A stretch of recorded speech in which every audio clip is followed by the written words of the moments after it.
Hello दोस्तों, प्रयास classes 1M की तरफ से आप सभी का स्वागत है। आज हम कक्षा 10 की भौतिक विज्ञान के प्रकाश का अपवर्तन पढ़ने वाले हैं। इसके पहले हमने परावर्तन, प्रतिबिंब, सवाल सारे के सारे क्वेश्चन करा दिए हैं। आप उन्हें बिल्कुल डिटेल में हम कराएं, उन क्वेश्चनों को बिल्कुल देखो, वहीं से सब पूरा पेपर बनने वाला है। अब आज उसी के आगे हम ये अपवर्तन वाला पूरा चैप्टर खत्म करेंगे। आज उसको पढ़ेंगे, फिर दिन हम आगे चैप्टर चालू करेंगे। मानो नेत्र पढ़ने वाले हैं। देखो क्या है ना, इसके बाद जल्द से जल्द इसी नवंबर में हमको अक्टूबर और में फिजिक्स खत्म करनी है, फिर जीव विज्ञान भी पढ़नी है और फिर रसायन विज्ञान। तो एक एक चीज़ों को पढ़ना होगा, थोड़ा धीम और तेज होगा। सबसे पहला क्वेश्चन अंशाल भी पढ़ने हैं। क्या लिखना है सबसे, आज हमारा जो टॉपिक है, आज हम पढ़ने वाले हैं कक्षा 10 की साइंस पढ़ने वाले हैं। और साइंस में भी क्या पढ़ने वाले हैं, भौतिक विज्ञान। ठीक है, और इसके पहले हम परावर्तन परावर्तन, इससे प्रतिबिंब बनने वाले, ये सारी चीज़ें हम पढ़ चुके थे। उसी के आगे हम पढ़ने वाले हैं आज भौतिक विज्ञान। भौतिक विज्ञान में आज कौन सा टॉपिक पढ़ने वाले हैं, क्या पढ़ने वाले हैं, ये हमको देखना है। तो पहले देखो, हमने अपवर्तन में सीख लिया था क्या होता है। आज हम पढ़ने वाले हैं परावर्तन में पूरा सीख लिए कि जब कोई प्रकाश किरण आती है तो मार्ग से विचलित होकर चली जाती है। तो आज पूरी डिटेल से पूरे अच्छे तरीके से हमको समझना होगा। तो पहले हम लिख देते हैं, यह प्रकाश का अपवर्तन। हेडिंग डालो, ये छाप लेना, यहाँ से क्वेश्चन सबसे ज़्यादा आएगा। प्रकाश का अपवर्तन तो जरूर आएगा पेपर में, एक एक स्कूल में नहीं होगा आपका, यहाँ पर वो चीज़ सिखाएंगे हम। प्रकाश का अपवर्तन ये हो गया आपके पास, ये आपको हेडिंग डाल लेना है। अब देखो क्या है ना, इसमें हमको पढ़ना है प्रकाश का अपवर्तन क्या है। तो पहले एक चित्र के थ्रू तुमको समझाते हैं और फिर थ्योरी हम लिख देंगे। तो भाई मान लेते हैं कि ये हमारे पास एक माध्यम, मतलब एक इस तरफ माध्यम है और एक इस तरफ कोई माध्यम है। इस तरफ मान लेते हैं कि वायु का माध्यम है, और इस तरफ मान लेते हैं हम ये कांच है। क्या है, कांच है। दो माध्यम है। अब इस लाइन से हमने डिवाइड कर दिया कि एक ऊपर कोई माध्यम है और एक हमने कोई नीचे एक माध्यम बना दिया। अब क्या है ना, इससे एक प्रकाश की किरण आप निकाल लो, इससे क्या है, एक प्रकाश की किरण आप निकाल लो। तो भाई देखो, यहाँ से कोई प्रकाश की किरण आएगी। मान लो यहाँ पर कोई स्रोत है, यहाँ से प्रकाश आ रहा है, यहाँ से अगर कोई प्रकाश आ रहा है तो भैया अगर कोई प्रकाश की किरण आएगी तो भैया ऐसे सीधा आएगी कि नहीं। और आने के बाद क्या होगा, ये यहाँ पर जब यहाँ तो वायु का माध्यम था, यहाँ कांच का माध्यम हो गया। जब वायु से आप कांच में प्रकाश की किरण जाएंगी तो अपवर्तन यहाँ पर क्या होगा, यहाँ पर आपका प्रकाश की किरण को ऐसे जाना चाहिए, ऐसे जाना चाहिए। कैसे जाना चाहिए, ऐसे जाना चाहिए। लेकिन कारण क्या होता है, वो थोड़ा से बाइंडिंग हो जाती है। उसकी बाइंडिंग का मतलब क्या होता है, थोड़ी सी टेढ़ी हो जाती है। क्या हो जाती है, टेढ़ी हो जाती है, आपकी टेढ़ी हो जाती है। तो अब ये टेढ़ी कैसे होती है, क्योंकि यहाँ पर तो माध्यम था वायु का, यहाँ माध्यम था कांच का। तो वायु का माध्यम जो होगा, वायु का जो अपवर्तनांक है कांच से कम हो जाता है। अब यहाँ पर क्या होगा, इसका अपवर्तनांक होगा, जहाँ से अपवर्तनांक होगा, जहाँ से ये बॉन्डिंग हुई है उसके मतलब लंबवत एक हम लंब डाल देते हैं, जो कि इसको दोनों भाग में क्या करता है, विभाजित करता है। ये दोनों भाग को क्या करता है, यहाँ से विभाजित करता है। इस बात को ध्यान रखना। तो ये क्या करता है, विभाजित करता है। अब देखो, जो प्रकाश की किरण आने वाली उससे ये प्रकाश किरण आई है, तो इसको तो बोल देते हैं भैया आपतित किरण, क्योंकि ये आ रही है, आपतित किरण। ठीक है, इसको बोल देते हैं आपतित किरण। और इसको ही ये जो आपको बाइंडिंग हुई है, ये वाली, ये बाइंडिंग हो गई ना, तो इसको क्या बोलेंगे, परावर्तित किरण। इसको बोलेंगे अपवर्तित किरण, और इसको बोलेंगे आप क्या बोलेंगे, अपवर्तित किरण। क्या बोलेंगे, अपवर्तित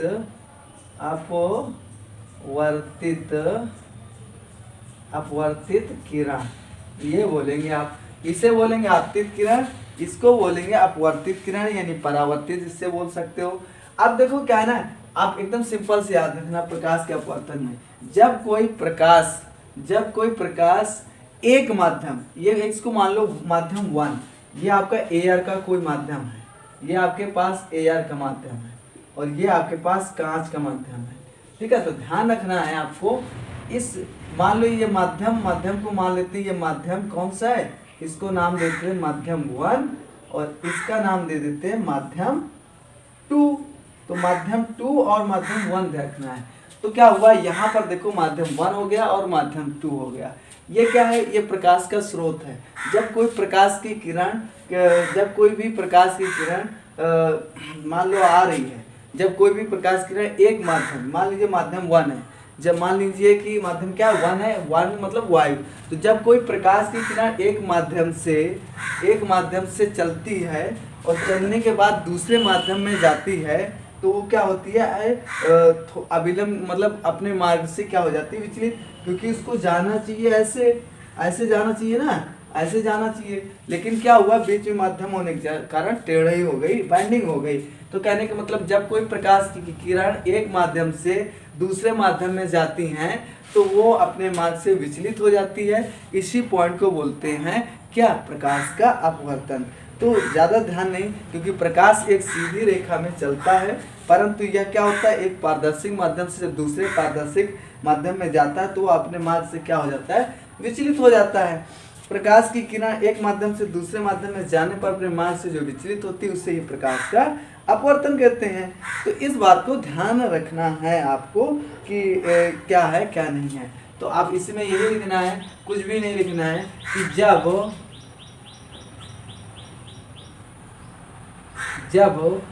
प्रकाश की किरण जब प्रकाश की किरण एक माध्यम या एक पारदर्शी माध्यम, एक पारदर्शी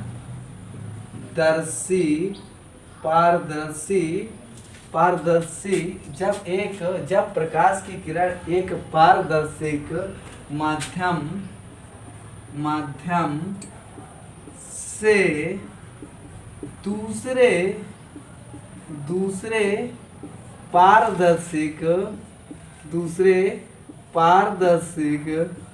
दूसरे पारदर्शिक माध्यम में प्रवेश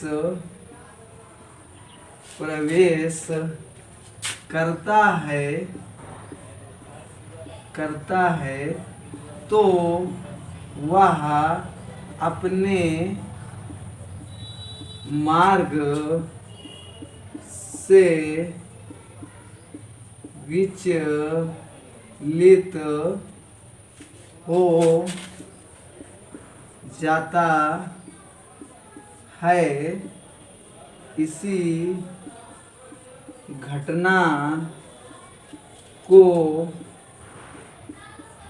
इसी घटना को प्रकाश का अपवर्तन कहलाता है। क्या कहलाता है, अपवर्तन कहलाता है। तो कोई दिक्कत नहीं है, इस परिभाषा में कोई बड़ा महाभारत नहीं करना है। आपको इतना याद रखना है कि जब कोई प्रकाश की किरण एक माध्यम से दूसरे माध्यम में जाती हैं तो वह अपने मार्ग से विचलित हो जाती हैं। बस इसी घटना को बोलते हैं प्रकाश का अपवर्तन। अच्छा, ये जो पॉइंट है ये क्या है, लंब है। अब ये लंब डालने से क्या होता है, इसको दो बराबर भागों में क्या कर देता है, विभाजित कर देता है। तो ऊपर जो विभाजित होता है तो इसके बीच में कोई एंगल बनता है, इसका नाम आई को हिंदी में बोलते हैं आपतन कोण। क्या बोला जाता है, आपतन कोण। अब इस कोण को बोला जाता है आर। इसका हिंदी नाम क्या है भाई, इसका हिंदी नाम आप देख सकते हो, इसका हिंदी नाम जो है इसका आप हिंदी नाम है अपवर्तन कोण। क्या बोला जाएगा, अपवर्तन कोण। ठीक है, क्या बोलेंगे इसको, अपवर्तन कोण। तो अब देखो ये जो वायु वाला है इसको बोला जाएगा, क्या बोला जाएगा, विरल माध्यम। ये आपका है विरल माध्यम, ये हो गया आपके पास कैसा माध्यम, विरल माध्यम, और ये हो गया आपके पास संवहन माध्यम। तो तो कहीं ना कहीं बहुत तरीके से अलग अलग स्कूलों में बताया जाता है कि जब कोई प्रकाश की किरण संवहन विरल माध्यम से संवहन माध्यम में जाती हैं तो वो अपने मार्ग से विचलित हो जाती है। इसी घटना को प्रकाश का अपवर्तन कहते हैं। हम कहते हैं यहाँ पर एयर ना हो, कोई दूसरा माध्यम हो, ठीक है, वो भी याद रखना है। तो आपको सबसे पहले यही याद रखना है, जब प्रकाश की किरण एक पारदर्शिक माध्यम से दूसरे पारदर्शिक माध्यम में प्रवेश करती है या प्रवेश करता है तो वह अपने मार्ग से विचलित हो जाता है या अपने मार्ग से विचलित हो जाता है। इसी घटना को प्रकाश का अपवर्तन कहते हैं। अब यहीं पर कोई ऐसे भी लिख देता है कि जब प्रकाश की किरण एक विरल माध्यम से, विरल मतलब ये वाला माध्यम वायु वाला, और माध्यम दूसरे पारदर्शिक माध्यम में प्रवेश करता है तो वह अपने मार्ग से, दूसरे माध्यम मतलब संवहन माध्यम में प्रवेश करता है तो वह अपने मार्ग से विचलित हो जाता है। इसी घटना को प्रकाश का अपवर्तन कहते हैं। अब यहाँ तक आपको कोई दिक्कत नहीं होनी चाहिए। अब इसी आधार पर इसको मैं सफा कर रहा हूँ, इसी आधार पर इसको 2 नियम दिए गए हैं। 2 नियम, हालांकि तो 3 नियम होते हैं, लेकिन आपको यहाँ पर सिर्फ 2 ही ध्यान रखना है, ज़्यादा इसमें परेशान। इसको बोलते हैं नॉर्मल, नॉर्मल को हिंदी में इसको बोलते हैं अभिलंब। क्या बोलते हैं इसको? अभिलंब। क्या बोला जाता है? अभिलंब। इसको मान लो n1 है, इसको मान लो n1 है, इसको मान लेते हैं n2 है। क्या है हमारे पास? n2 है। तो इसमें कोई दिक्कत नहीं होनी चाहिए।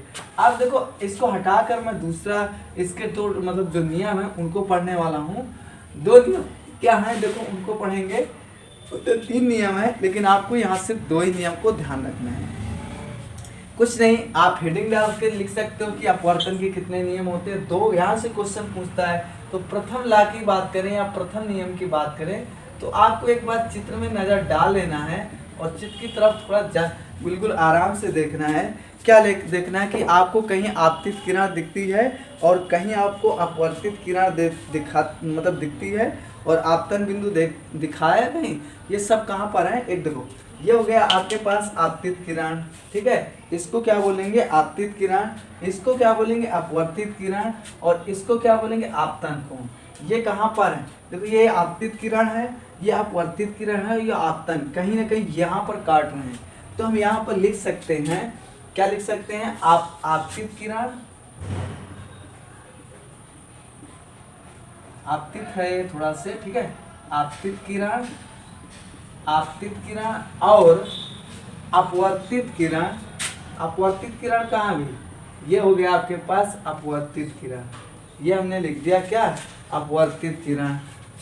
ये हमने लिख दिया अपवर्तित किरण। और आपतित किरण और आपतन, अपवर्तित किरण, अपवर्तित किरण और आपतन बिंदु। आपतन बिंदु कहीं दिखा आपको? दिख रहा है ना? आपतन कोण मिलेगा जो है, इसे बोलते हैं आपतन, आपतन बिंदु। क्या बोलेंगे? आपतन बिंदु। आपतित किरण, अपवर्तित किरण और आपतन आपतन बिंदु पर जो अभिलंब होगा, अभिलंब कहीं दिखा आपको? ऊपर साइड में अभिलंब पर क्या होंगे? ये तीनों एक ही तल पर होंगे। एक बार फिर इस स्लाइड को देखो, ये थोड़ा यहाँ शोर होता है क्योंकि रोड पर घर बनता है, पढ़ती है अपनी ट्यूशन कोचिंग। तो आपको घबराने की कोई ज़रूरत नहीं, चीज़ें आपको यहाँ ध्यान रखना है।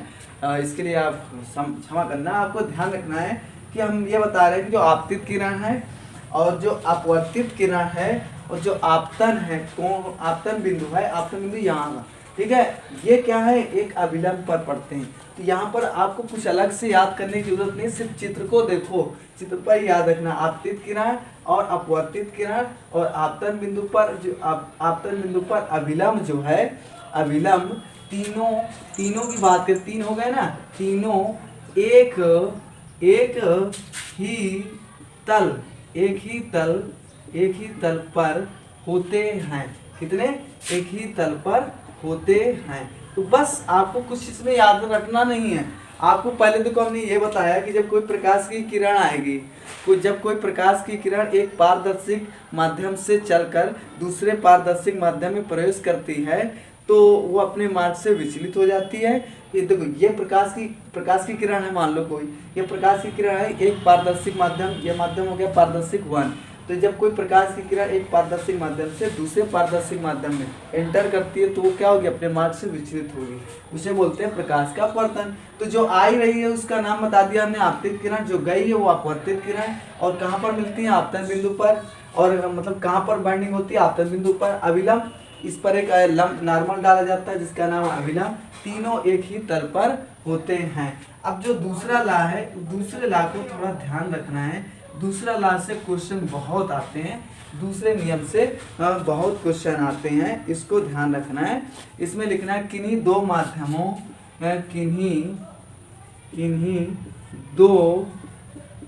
किन्हीं दो माध्यम का मतलब एक हो गया आपके पास वायु वाला माध्यम, एक को हम कह सकते हैं विरल माध्यम, एक को बोल सकते हैं संघान माध्यम। एक को बोल सकते हैं विरल माध्यम, एक को बोल सकते हैं संघान माध्यम। तो किन्हीं दो माध्यमों के लिए, किन्हीं दो माध्यमों के लिए तथा एक ही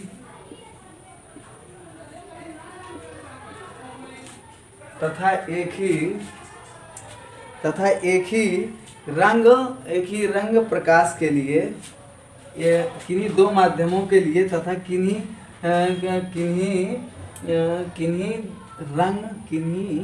एक ही रंग के प्रकाश के लिए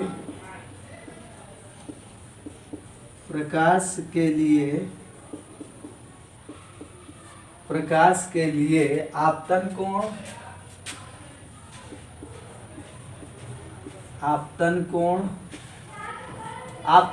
का मतलब क्या हो गया, ये जो आपतन कोण दिख रहा है ये हो गया आपके पास आपतन कोण।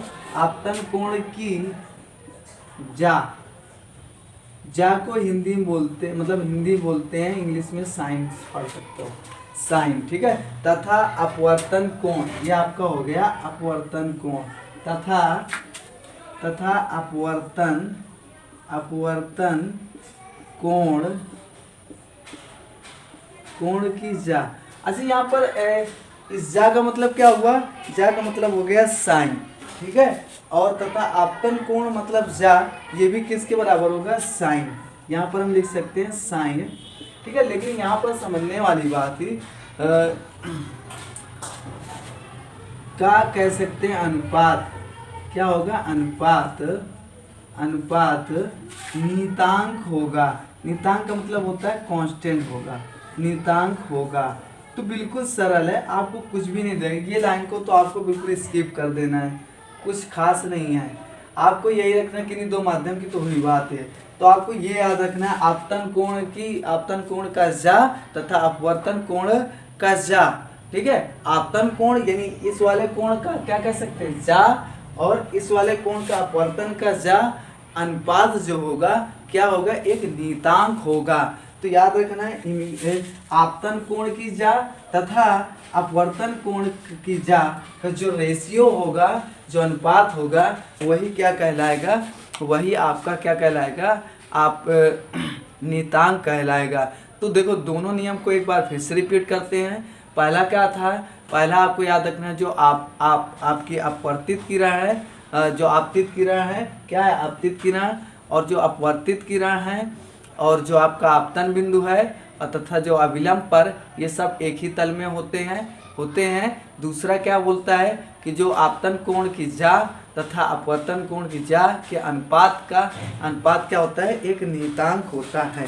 तो कोई दिक्कत नहीं है, इसको लिख सकते हो साइन आई का मतलब क्या होता है, आपतन कोण, यह हमने लिखा है। और साइन आर का मतलब क्या होता है, अपवर्तन कोण, इसका नाम होता है आपके पास आर होता है, ठीक है। लेकिन इन दोनों का अनुपात क्या होगा, नियतांक। अनुपात का मतलब होता है रेशियो यानी भाग, जैसे कहते हैं 2:5, या हम कह सकते हैं 2/5, ये एक अनुपात, इसको पढ़ा जाएगा। तो ये क्या होगा, आपका अनुपात होगा। इससे रिलेटेड और एक क्वेश्चन बनता है बड़ा बेहतरीन, इस क्वेश्चन को ध्यान रखना होता है थोड़ा से। इसी को हम क्या नाम से जानते हैं, स्नेल के नियम से जाना जाता है। इसी रूल को, इसका दूसरे सेकंड लॉ को किसके नाम से जाना जाता है, स्नेल के नियम से जाना जाता है। तो ये कभी कभी ना क्वेश्चन आपका ऐसे आया है कि स्नेल के नियम को आप लिखिए, या स्नेल के नियम से आप क्या समझते हैं। तो स्नेल के नियम में आपको ये नियम को लिखना होगा। क्या लिखना होगा? कुछ नहीं, आपतन कोण की जा तथा अपवर्तन कोण की जा के अनुपात क्या होंगे? नियतांक होंगे। यही स्नेल का नियम होता है और यही अपवर्तन कोण आपतन का नियम होगा, सेकंड लॉ होगा। अब देखो इसके कुछ व्यवहारिक जीवन में उदाहरण दिखते हैं। इसको हम जीवन में कैसे देखें, कई सारे एग्जाम्पल हैं। तो हम इसके लिए ये हटाकर देखो बता दे रहे हैं। आपको इसको रिपीट रखना है और वीडियो को पोस्ट करके नोट्स ज़रूर बनाना है। आप एक बार सिर्फ मेरे पढ़ाने से आप पढ़ो, उसके बाद फिर देखना क्या होता है। आपको चीज़ें रोज़ मिलेंगी, परेशान न हो जाता है इलेक्ट्रिसिटी की वजह से कहीं कहीं वीडियो ना आए, लेकिन आप घबराना नहीं, मैं सब कुछ कराऊंगा। तो अगर मैं बात करूँ इसके कुछ उदाहरणों की बात करूँ, किसके? प्रकाश के अपवर्तन। मैं बात करूँ प्रकाश के अपवर्तन के कुछ व्यवहारिक उदाहरण। व्यवहारिक का मतलब क्या होता है? जो हमको दिखता है, जो चल रहा है, व्यवहार व्यव में है, उनकी बात करते हैं व्यवहारिक।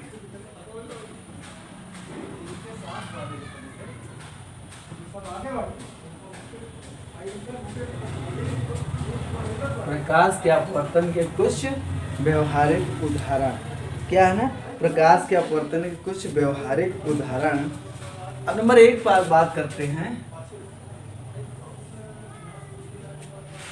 द्रव में आंशिक रूप से छड़ी मुड़ी हुई दिखती है। आपने ये एक्सपेरिमेंट क्या हजारों बार देखा होगा। अब यहाँ पर तो है नहीं, मैं तो करके दिखाता। आप एक गिलास ले लेना, गिलास में आप पेंसिल रख देना, या आप देखा होगा कभी कभी पानी में जो छड़ी पड़ी होती है, वो पड़ी तो सीधी होती है लेकिन दिखती कैसी हो? टेढ़ी दिखती है। क्यों? ये भी कोई दिमाग लगाने वाली चीज़ें हैं। तो क्या होता है उसमें जो प्रकाश की किरण है, प्रकाश की किरण कहाँ से आ रही है? वायु से, और एंटर कहाँ कर रही है? जल में।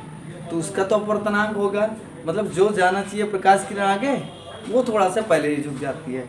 तो पहला ही एक एग्जांपल यही है। द्रव में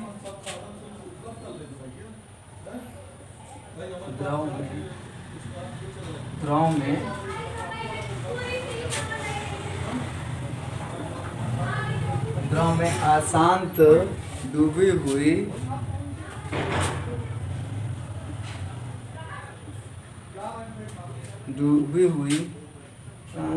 द्रव में अशांत डूबी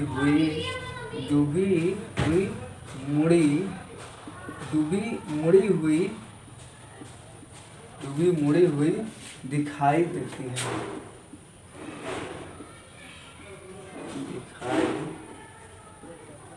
दिखाई देती है।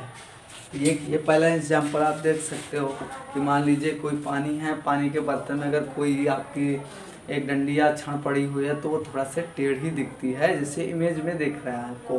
तो याद रखना होगा कि द्रव में अधिकांश डूबी हुई मुड़ी हुई जो छड़ है वो दिखती है। कारण किसका है? अपवर्तन का। दूसरी अगर बात करें तो आप कभी कभी देखा होगा कि जैसे आपका सूर्य है, सूर्य डूबने से पहले, या जो सिक्का होता है द्रव में डूबा हुआ जो सिक्का है वो थोड़ा उठा हुआ दिखता है। अगर मान लो कि सिक्का क्या है, मान लीजिए आपके पास ये एक फ्लास्क है, यहाँ वाटर भरा हुआ है, यहाँ वाटर भरा हुआ है, एग्जैक्टली सिक्का डालोगे कॉइन्स तो यहाँ होगा, लेकिन आपको दिखेगा थोड़ा से उठा हुआ दिखेगा। ये भी एक कंडीशन किसकी हो सकती है? प्रकाश के अपवर्तन की हो सकती है। ठीक है। दूसरे अगर उदाहरण की बात करें, ये इस तरफ हटा दे रहे हैं, इसका कोई काम नहीं है। अपवर्तन आपने सीख ही लिया है, अपवर्तन क्या होता है क्या नहीं होता, ये सारी चीजें हमने बता दी है। दूसरे में देखना था द्रव में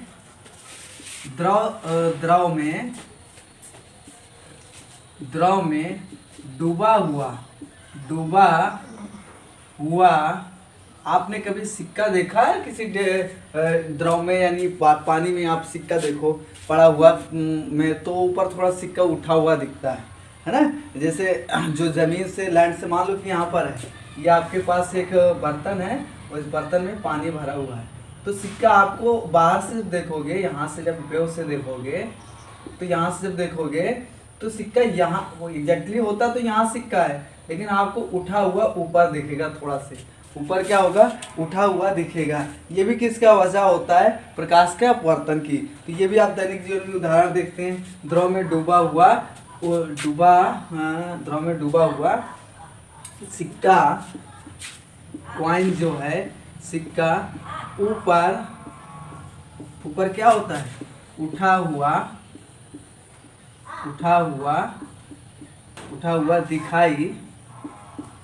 दिखाई देता है।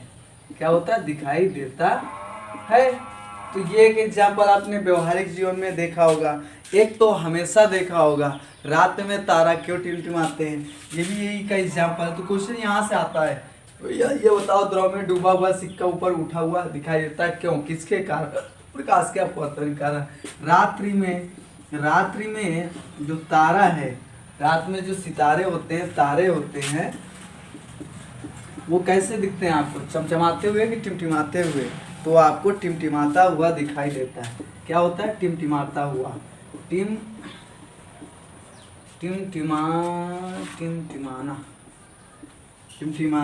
रात में तारों का टिमटिमाना, ये भी हो गया आपके प्रकाश के अपवर्तन का कुछ एग्जाम्पल। तो आपको कुछ करना नहीं है, आपको एग्जाम्पलों को याद रखना है।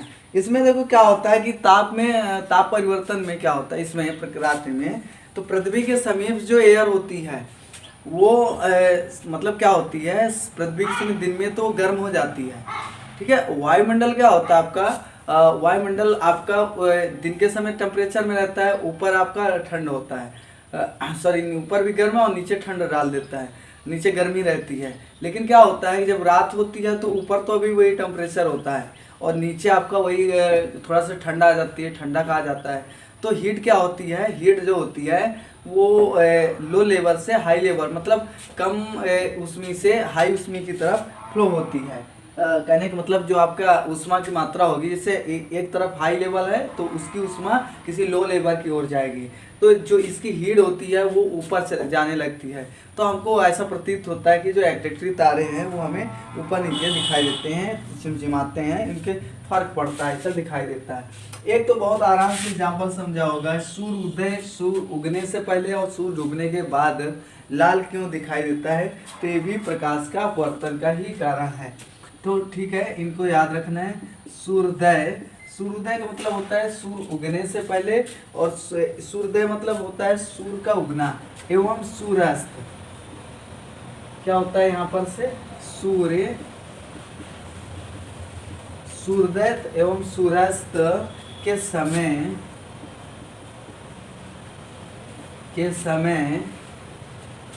सूर्य का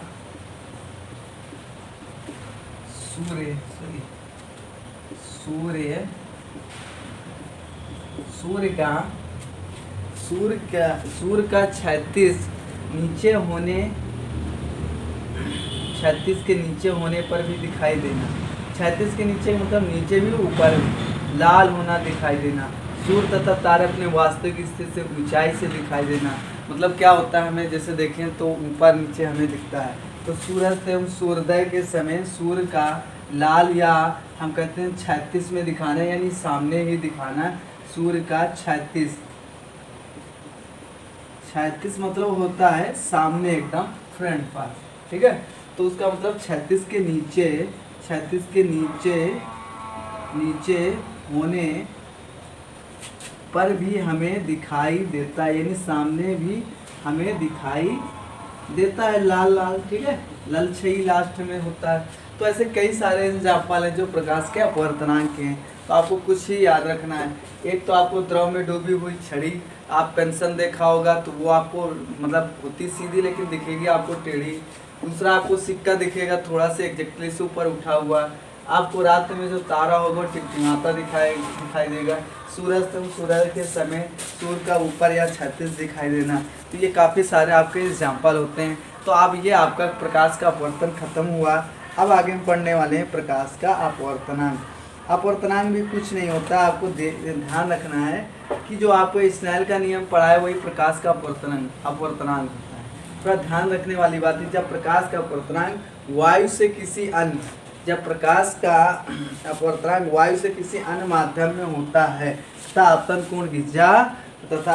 कोण त्रिज्या के अनुपात को उस माध्यम का निरपेक्ष अपवर्तनांक या केवल अपवर्तनांक कह सकते हैं। जो अभी हमने पहले दूसरा, चलो इसको हटाकर हम बता दे रहे। अच्छा, ये हम हटा दे रहे हैं, ये हटा दे रहे हैं, फिर हम बता रहे हैं। अपवर्तनांक आपको हेडिंग डालना है। अपवर्तनांक में कुछ भी नहीं है, अपवर्तनांक को आपको समझना है केवल। तो देखो कुछ नहीं है, आपको याद रखना है कौन सा अपवर्तनांक किसके लिए है। तो हेडिंग डाल लो पहले अपवर्तनांक। अपवर्तनांक कुछ भी नहीं है, आपको इतना याद रखना है जो आपने पढ़ा होगा क्या, आपतन कोण,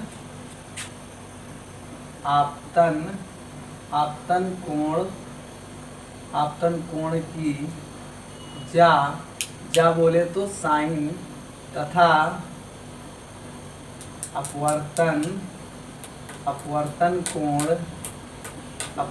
कोण की जा क्या बोला गया था कि अनुपात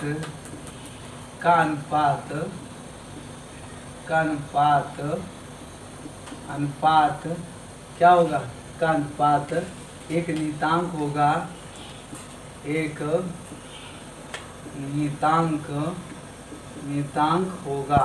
ठीक है। तो कुछ नहीं, आपतन कोण की जा तथा अपवर्तन कोण की जा का अनुपात क्या होगा, एक नियतांक होगा। तो आपतन कोण के दूसरे नियम से स्नेल का नियम और अपवर्तन आपको मिलता है, ठीक है। साइन तथा अपवर्तन कोण की जा साइन का अनुपात एक क्या होता है, नियतांक होता है। तो आपको याद रखना है n1 का मतलब मान लेते हैं क्या आपने पढ़ा था, अभी पढ़ा था साइन आई बटे साइन आर बराबर क्या पढ़ा था, एक नियतांक पढ़ा था। नियतांक मतलब क्या होता है, कांस्टेंट होता है, ठीक है, कांस्टेंट होता है। इसमें एक चीज और लिख लो, तथा अपवर्तनांक को n से प्रदर्शित करते हैं, ठीक है। तो कुछ नहीं आपको याद रखना। तो यहाँ पर हमने स्नेल का नियम ये पढ़ा था, तो n बराबर देखो अब अपवर्तनांक भी यही है, तो साइन आई बटे साइन आर। आपको एक चीज़ ध्यान रखना है, इसमें भी दो माध्यम होते हैं, एक एयर हो गया। तो जैसे आपको एयर से हम मान लो ये है, तो इस पार्ट आपका एयर होता है, तो एयर से कोई प्रकाश किरण कहाँ गई, कांच में, तो आप उसको लिखोगे पहला माध्यम कहाँ से, एयर से, और जी कहाँ जाए, ग्लास में। तो एयर के रिस्पेक्ट में कांच का, अब जैसे हम ये कहते हैं कांच है, यहाँ वाटर है, तो हम आगे दूसरा क्या लिखोगे, यहाँ पर फिर लिखोगे वाटर एन और जी। तो इसके लिए हो गया आपके पास, सॉरी जी पहले लिखोगे फिर वाटर लिखोगे।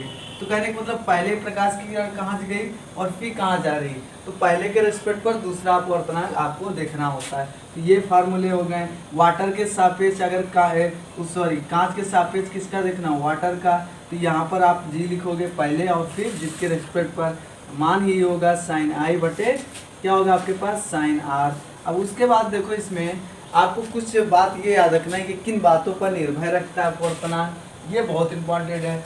तो ये क्वेश्चन पूछा भी गया है, इनसे अपवर्तनांक किन बातों पर ध्यान रखना है, किन चीज़ों पर ध्यान रखता है। तो एक तो प्रगति पर ध्यान रखता है, पदार्थ की जो प्रगति होती है उस पर डिपेंड होता है कि प्रगति पर, इस प्रगति को याद रखना। तो क्वेश्चन पूछता है ऑप्शन में बहुविकल्पी में अपवर्तनांक किस पर निर्भर है, तो आपको ये भी याद रखना किस पर निर्भर है या किससे रिलेट करेगा। तो एक तो पदार्थ की प्रगति होनी चाहिए, दूसरा आपका भौतिक अवस्था होनी चाहिए, क्या होनी चाहिए, भौतिक अवस्था होनी चाहिए। भौतिक अवस्था मतलब होता है फिजिकल, जो आपको दिखे, ठीक है, वो बात कहा जा रहा है, ठीक है। अब आगे बात करें तीसरा इसका और याद रखना, टेम्परेचर पर निर्भर भी करेगा, तापमान पर भी निर्भर करेगा, किस पर, तापमान पर भी निर्भर करेगा। अगर चौथे की बात करें तो एक और रंग पर निर्भर करता है, किस पर, प्रकाश के रंग पर, प्रकाश के रंग पर निर्भर करता है। तो आप बस अपवर्तन के बारे में इतनी बातें याद रखना है। एक तो आपतन कोण की जा, इसमें भी दो माध्यम हो गए, एक विरल एक संघान। तो आपतन कोण की जा तथा अपवर्तन कोण की जा का अनुपात एक क्या होता है, नियतांक होगा, इसे n से प्रदर्शित करते हैं। अगर बात करें तो यहाँ n बराबर क्या होगा, अपवर्तनांक, इसको हम क्या लिख सकते हैं, फिर n बराबर क्या लिख सकते हैं, साइन आई बटे साइन आर। अगर वायु के सापेक्ष कांच का तो sine I upon sine R, और इसकी बात करें तो ये किसके सापेक्ष है, ये कांच के सापेक्ष वायु वाटर का आपका है। तो अब देखो कभी कभी एक लाइन और पूछता है, ये हटा दे रहे हैं, ठीक है, इसको आप नोट कर लेना। ये सारी चीज़ें पेपर की दृष्टि से बहुत इंपॉर्टेंट है, आपको पढ़ना है और कैसे भी आपको इसको पूरा करना है। अब देखो इसमें क्या है ना, अपवर्तनांक का प्रकाश की चाल से क्या संबंध है, ये क्वेश्चन आया था कई बार। तो बस एक सूत्र भी याद रखना है, प्रकाश अपवर्तनांक का लिख दे और हेडिंग डाल देना। अच्छा, एक सवाल भी करा देंगे इससे, प्रकाश का अपवर्तनांक का प्रकाश की चाल में संबंध क्या पढ़ना होगा, अपवर्तनांक का प्रकाश की चाल में क्या होना, क्या पढ़ना हमको, संबंध पढ़ना है। तो मान लीजिए अपवर्तनांक जो होता है हिंदी में लिख देते हैं ANC, इसका मतलब वायु के सापेक्ष कांच का अपवर्तनांक, किसको, वायु के सापेक्ष किसका, कांच का अपवर्तनांक। वायु के सापेक्ष हम कह सकते हैं वायु में प्रकाश की चाल, वायु में प्रकाश की चाल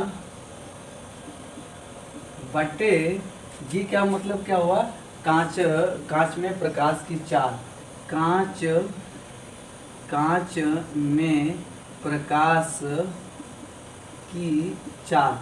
तो इसके लिए आपको हिंदी वर्जन याद रखना होगा, या तो आप ऐसे याद रखो, देखो ये हो गया अपवर्तनांक, वायु के सापेक्ष हम कह सकते हैं वायु में प्रकाश की चाल, ए का मतलब वायु में प्रकाश की चाल, जी का मतलब कांच में प्रकाश की चाल।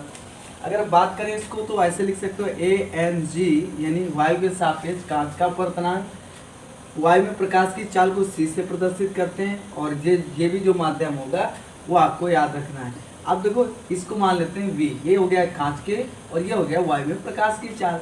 अब एक बात यहाँ ये याद रखना है कि जो प्रकाश की चाल होती है वो आपको पता होना चाहिए, नहीं पता तो लिख लेना, 3 × 10⁸ मीटर पर सेकेंड। ये किस में होती है, एयर में होती है, ठीक है, अन्य माध्यम में अलग अलग होती है। तो आप इस तरह से इनको लिख सकते हो और कर सकते हो। अब देखो कि जैसे एक सवाल हम ले लेते हैं आपको, और इस सवाल को आपको करना है, कैसे करना है। जैसे लिखा है हवा में, एक करा कर दिखा रहे हैं हम, हवा में प्रकाश की चाल, मतलब एक हवा में जो एयर की चाल है वो 3 × 10⁸ मीटर पर सेकंड है।